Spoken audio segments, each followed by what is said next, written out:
Thank you so much, Robert, and I'm so happy to be here. Thank you to Fulcrum Arts, and thank you to the Getty Foundation for supporting this project.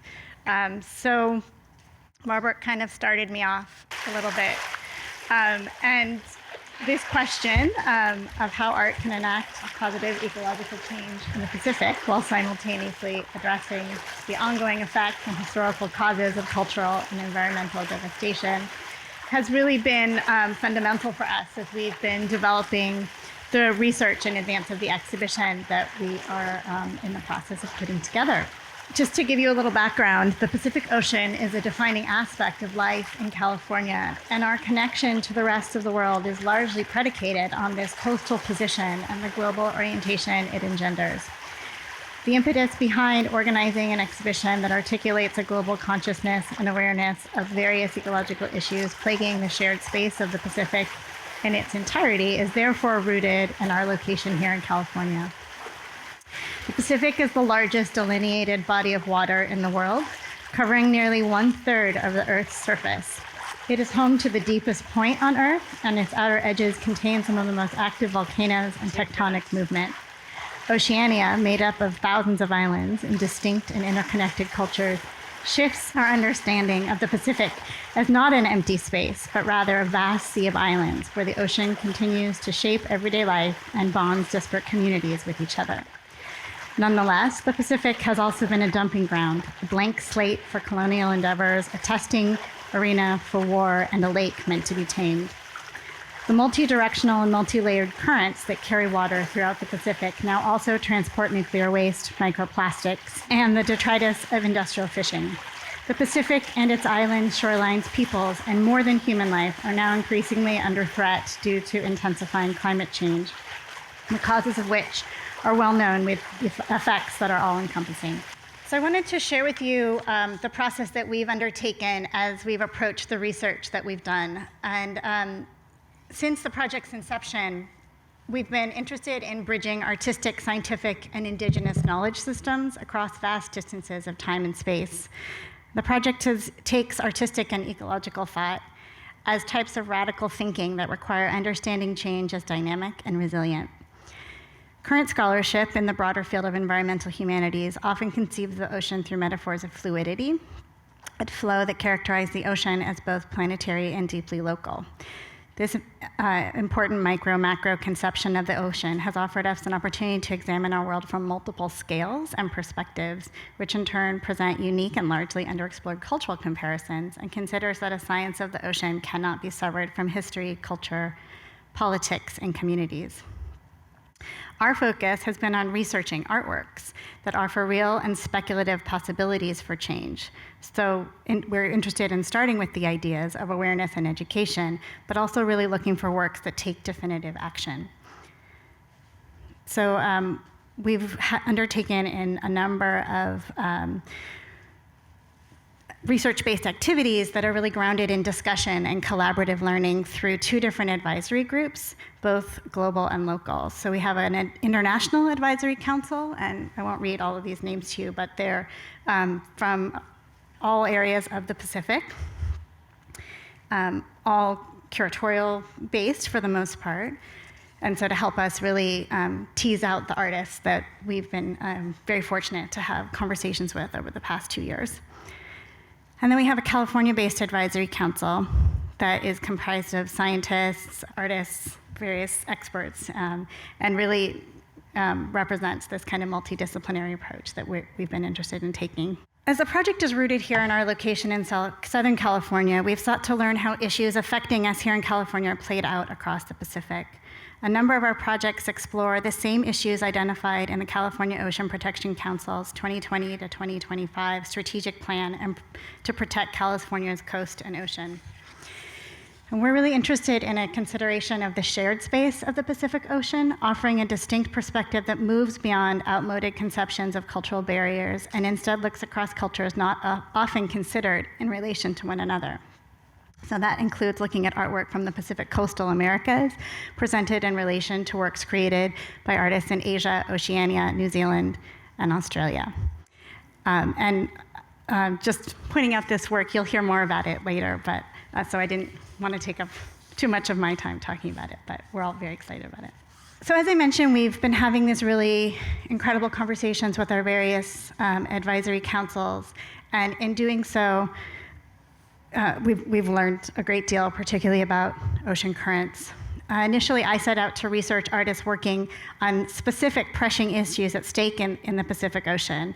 However, the more artists we met with and people we met with, we learned that the issues facing people and animals and life across the ocean can't be considered as separate problems, but rather are deeply interrelated in complex and dynamic ways. The other thing that our advisors have constantly taught us is the importance of thinking oceanically. Through a series of discussions about all the issues we want to address and the ways in which they're being addressed by artists, we landed on the notion of ocean currents as an organizing principle. We're interested in the ways that currents traverse the entirety of the Pacific and the globe in a dynamic circuit of connectivity that move across both time and space, both vertically and horizontally. And the concept of ocean currents has now come to offer an organizing framework for us based on notions of fluidity, interconnectivity, inclusivity, and collaboration. I wanted to share with you some drawings that one of our advisors, the artist Marcos Lachens, has made. The way he takes notes and based on our conversation, he called them thought map drawings as we were learning or thinking through this notion of currents as an organizing principle. This one was one of my favorites and really helped kind of articulate or express the complexity of all the things we were trying to think about. So as we learned about artists' work and continued to consider the ways in which change can occur, we actually have articulated what we're calling transformative currents. So each are key concepts that we've identified that run through all the works that we're interested in and are considering for the exhibition. And this notion of transformative currents will inform the structure of a symposium that we're planning, as well as the eventual exhibition. So what I'm going to do now is talk through each of these transformative currents for you in more detail. And by way of explaining this, I'm going to share examples of just some of the artists that we've been in conversation with. We've done over 75 to 80 virtual studio visits, some in person, over the course of the past 2 years with artists from Indonesia to New Zealand to Chile and more. And just to demonstrate our thinking, I'm going to share some of that work with you. I do want to note, though, that the whole idea of thinking through these currents and the idea is that each of these artists engages with all of the currents, so separating them out, as I'm about to do for you, is actually contrary to the way that we're conceiving of the project, but for the sake of presenting it to you here, I'm going to do it anyway. So the first is research-based practices, scientific methods, and ecologies of knowledge. This current considers how the process of research and the way it is represented and disseminated often draws on methods from other fields, thereby breaking disciplinary traditions. The research methods of artists and scientists sometimes productively overlap, revealing new insights in the process. The next few artists I'll mention question where, by whom, and how research can take place. This is a work by artist Fran Siegel. Siegel investigates place through an in-depth process of research, learning and expanding, and an expanded form of drawing. Her intricate installations and collage tapestries depict patterns of time, movement, and cultural impact. In this installation, Translocation and Overlay, Siegel arranged images of land, sea, water, and fire in a rhizome-like sprawl, collapsing time and space through the use of real data. Continuing her meticulous formal interpretation of various forms of data, Siegel is currently reaching wetlands along California's coast from LA to the Mexican border, including the LA harbor. She is seeking to explore the role wetlands play as a boundary, mitigating sea level rise, filtering pollutants by cataloging plant species, examining patterns, and mapping layers of histories in these areas. She's also collaborating with scientists from Cal State Long Beach and Fullerton, working on reclamation projects in these areas, and is particularly interested in the aspects of measurement that they use to calculate progress. These are some images that Fran took. She and I were able to go and observe these scientists measuring oyster beds that they're rehabilitating in the Back Bay and Newport Beach, and you have to go when the tide is low, which at this point was during a full moon, so these are sort of at 2, 3 in the morning during a full moon at the Back Bay in Newport Beach. And these are just what she calls sketches that she's creating as she's exploring possibilities for this project. Taloy Havini is an artist based in Brisbane, Australia. She employs photography, sculpture, immersive video, mixed media installations in a personal response to the politics of location, exploring contested sites and histories connected with Oceania. The image on the right is a still from a video habitat, Konawiru. It was made when she was a resident of the Schmidt Ocean Institute's Art at Sea program, observing the mapping of the Great Barrier Reef with state-of-the-art technology on the RV Falkor, using multi-beam sonar systems that produce never-seen-before high-resolution cartography. The image on the left was made for TBA 21 Academy Ocean Space, located at the Church of San Lorenzo in Venice. She created a 22-channel sound piece, The Soul Expanding Ocean. The piece was made by including her own Haku language and instruments that conjure her navigational ancestors. Havini moved beyond sonic measuring of space and distance, asserting the presence of a much deeper cyclical understanding of the ocean, space, and time. These are just some other installations of hers. Alex Monteith was born in Northern Ireland, but now lives in Auckland, Aotearoa, New Zealand. She's an artist, award-winning surfer, political and environmental activist, and a member of the New Zealand-based collective Local Time. Her works are made amidst contemporary sports culture, social activities, and often take place on large-scale or extreme geographies such as the ocean. Her surfing-related projects connect museum spaces directly to local geography through participatory performance projects and reflect on the embodied knowledge of the ocean that surfers have. And these are stills from a video work that explore the idea that a drop of ocean water will take over 500 years to travel from Monteith's birthplace in Ere to arrive where she lives now in Te Pia, New Zealand, via a river of deep water currents. Through her investigation of ocean currents, as well as language traces from political or territorial claims, this nonlinear video grapples with issues including seabed mining permit applications, seafloor mapping, offshore oceanographic buoy measurements, global tech, the blue economy, and surfing. Isabel Beavers is a multimedia artist based in Los Angeles whose work addresses ecology, climate change, and deep-rooted connections to the environment. She was recently a National Oceanic and Atmospheric Administration Fisheries Art and Science Fellow. In that role, she worked with communities in the Puget Sound to conserve near-shore habitats crucial to recovering populations of salmon and orcas. These are images of the resulting installation created as part of that residency that was presented at the Seattle Aquarium. And she's continuing to develop this project. Chimpom is an artist collective formed in 2005 based in Japan. They have continuously made works that intervene in the nuclear exclusion zone after the 2011 Fukushima Daiichi nuclear disaster. This image is from the video Real Times, in which 2 Chimpom members in protective suits walk through the restricted zone near Fukushima, gazing on still smoldering nuclear reactors and contaminated water leaking into the Pacific. They spray painted a nuclear warning sign on a white flag and raised the flag following the custom of the pole of inaccessibility, like on the moon or Mount Everest. Currently, Chimpom is interested in developing research to create new work that focuses on the current state of the ocean in Fukushima, now 10 years after the disaster. So the next of our transformative currents is multi-species relationships, indigenous epistemologies, living oceans, and human reciprocity. The ocean is home to hundreds of thousands of species, with millions more that likely remain unknown to humans. All are complex and essential beings within the web of life, a fundamental concept of indigenous knowledge. Instead of a predatory or protective relationship with more than human species, this current values a reciprocal multi-species understanding of the ocean. The artists in this section are asking, how does living in protective reciprocal relations with non-human kin in the ocean offer guidance to how we approach and address environmental issues?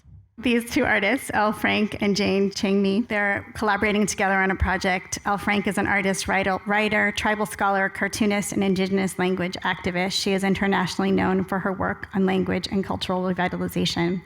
She creates effigies like this one that were once commonly found on Southern California beaches to mark fishing territory as prayers for food. Frank was called to make this one to do what to do what has always been done, to connect to this tradition, the long-standing web of life, and the spirit of the whale that lives in these stone pieces. Artist and oceaneer Jane Ching Mi assesses the post-colonial ocean environment through interdisciplinary research. She examines the narratives associated with underwater landscapes, considering the past, present, and the future. This installation of Mi's draws from historic events related to nuclear testing and activism on Rongelap Atoll and draws attention to the ongoing and future impacts of nuclear testing as well as climate change in the Pacific, suggesting an urgent call to action both today and tomorrow. Rooted in Southern California and Hawaii, Mai and Frank are currently exploring the idea of collaborating on a project that will highlight the health of whales in these locations and in turn the health of the ocean through the lenses of indigenous knowledge and history specific to their own lived experience. Oops, sorry. This is Paul Rosera Contreras. He's an Ecuadorian artist who uses a diverse range of media to explore speculative realism, scientific information, and fictional narrative. His body of work intertwines distinct epistemologies, ranging from indigenous thinking to the history of science. This installation and video are part of his project, done in collaboration with marine scientists on the survival mechanisms that allow marine life to thrive in the proximity of active volcanoes on the Galapagos archipelago. The project relates to future becoming and the relationship between micro and macrocosmos by investigating symbiosis and interspecific cooperation. Currently, he's working with local fishermen to develop a new project in response to Chinese commercial fishing vessels that have stationed themselves in close proximity to marine protected sanctuaries in the Galapagos. In addition to depleting fish and shark populations, this situation is causing other significant environmental harm. He's currently working with scientists to explore, he's also concurrently working with scientists to explore the sonar potential of corals under threat in the area. And then skip through a couple, just show you some images of the next few artists. This is Enrique Ramirez, a Chilean artist, and Genevieve Roberts. She's from Vancouver, and Charles Lim. Our next current is art and action, community engagement, and meaningful care for the Pacific. As distinction between art and life continue to be blurred, artists often direct their practices toward intervening in pressing social issues and taking decisive actions towards reclamation. This current questions what the advantages and potential limits are in the conflation of art and activism. It also asks, what is the relationship between activism and conservation, and where do their interests converge, or where might they be forced to depart? We've been working closely with Maya Godleska and Merrick Ranis. Merrick works in sculpture, installation, painting, and photography, and explores social, political, and anthropological aspects of phenomena such as climate change. Maya similarly explores global tourism, visual consumption of nature, and the phenomenology of landscape. In October 2021, they visited Orange County to learn about the local coastal environment and the current situation with kelp in California coastal waters. We met with a range of scientific experts, including our UCI Department of Ecology and Evolutionary Biology-based scientific advisors, Matthew Bracken and Jolie Lamb, and were invited to their lab to see current research about kelp regeneration, as well as local conservationists, activists, and potential community partners. They are also considering issues of equity and agency relative to conservation in the ocean as well. Martha Atienza works closely with the various oceanic communities on her home of Bantian Island in the Philippines to directly address the most pressing social and environmental issues in the area. In this video, she details the cultural effects of life on the economic transition from fishing to international seafaring as expressed through a local processional event. Other projects of hers incorporate vernacular technological knowledge, such as reusing old karaoke machines to power a speculative proposal for mangrove protection against sea level rise. She's currently working closely with community members, including elders, fisherfolk, teens, and various educational and activist projects that address current issues regarding tourism, dry cell battery pollution in the ocean, and displacement due to climate change and sea level rise. I'll flip through some of these other ones as well. This is a fantastic artistic duo from Jakarta, Indonesia. This piece is called The Most Sustainable Island in the Archipelago, the piece on the right. It's all made of artificial marine debris and plastic trash. This is Ensayos, which is a collective research that takes the based in Tierra del Fuego in Chile. The last of our currents is futurism, speculative and real solutions for the future and ecological survivance. Speculative futurisms are often oriented toward the grandiose nature of what could be, yet such orientation risks repeating or not properly addressing the injustices of the past, which are built into and help normalize inequities in the present. Advances in technology, for example, might provide quick fixes to pressing issues while allowing the structural conditions causing such issues to remain in place. Instead, these artists are asking, how might a reorientation toward that which has been provide equal, if not more insightful approaches toward the considering of just environmental futures? So Marcos Lechins, whose drawings I showed you previously, makes work to explore empathy and taps into the most receptive parts of the human spirit. This is an image of Island Arc. It's a project that seeks to remediate the issues of loss and geographic nationhood due to sea level rise happening to many island nations across the world, including the Republic of Maldives, Kiribati, and Tuvalu. As part of this work, visitors put on headphones to listen to a hypnotic induction and engage their sense of touch, forming new means of relating to the oftentimes seemingly disembodied and enormous issue of global warming. Another image of Marcos's work. In Southern California, the oil industry has loomed large over the landscape and the seascape for decades. The environmental impact of this has been profound, most recently drawing attention due to a large-scale oil spill in October of 2021. As the world becomes increasingly more aware of the need to wean ourselves off of petroleum, questions around its infrastructure become paramount. Lechins is currently developing a project around the decommissioned oil rigs off the coast of Santa Barbara to envision both real and speculative and perhaps even utopian future uses of the rigs. We've been in conversation with scientists at the UCSB Love Lab, representatives from the Chumash tribe, California state environmental policymakers, a representative from Chevron Oil, as well as architecture and design students at Cal Poly in San Luis Obispo. These are another one of Marcus's drawings, kind of as we think through the aspects of this project. Tiare Ribot is a Kanaka Maoli indigenous Hawaiian artist from Honolulu and based in the Bay Area. In addition to exploring the possibilities of bioplastics inspired by her past experiences as a lab technician, her work incorporates science and technology to highlight both Kanaka worldviews while simultaneously pushing back against what she calls techno-colonialism. She is currently working on a number of film and creative media projects that incorporate marine biology and technology with indigenous knowledge. So I'll skip through some of these other artists as well. But I will say that you can see that, as I mentioned, this is just a few of the artists we've been looking at, and I think the scope of work that's being made on the topic gives me hope, at least. This is Liz Larner. Many of you are probably familiar with her work, and it's a large-scale plastic sculpture that she made constructed all of plastic waste she collected over the course of 3 years. And lastly, Cecilia Vicuña, whose work many of you might also be familiar with. On the right, I'll just tell you a little bit, is a piece called La Noche de las Espacias that she made in 2009. It's an immersive, cosmologically infected film where her words and lines of poetic text shift and move in and out of patterns that recall constellations of stars, planets, comets, and other heavenly bodies. And it's based on her drawings of plankton and other bacteria at the bottom of the sea. These are just some examples of the range of artists that we've been looking at. These are more of Vicuña's work. And lastly, I wanted to tell you about our symposium that we have planned that will be taking place at the Orange County Museum of Art on November 11th and 12th.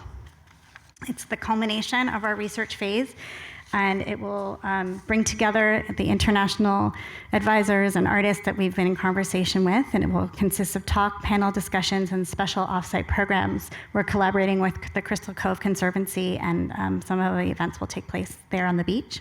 And I'll engage with the range of research and ideas we've been discussing for the past 2 years. The symposium will be organized in the spirit of the larger project with a focus on inclusion and learning and a goal of fostering creativity to heal the Pacific Ocean. We'll continue to explore and articulate these currents of transformation that I've identified for you, with the goal of taking ecological thinking as radical thinking and hopefully making an impact toward our goal of affecting the meaningful change in the Pacific. And I hope you will join us.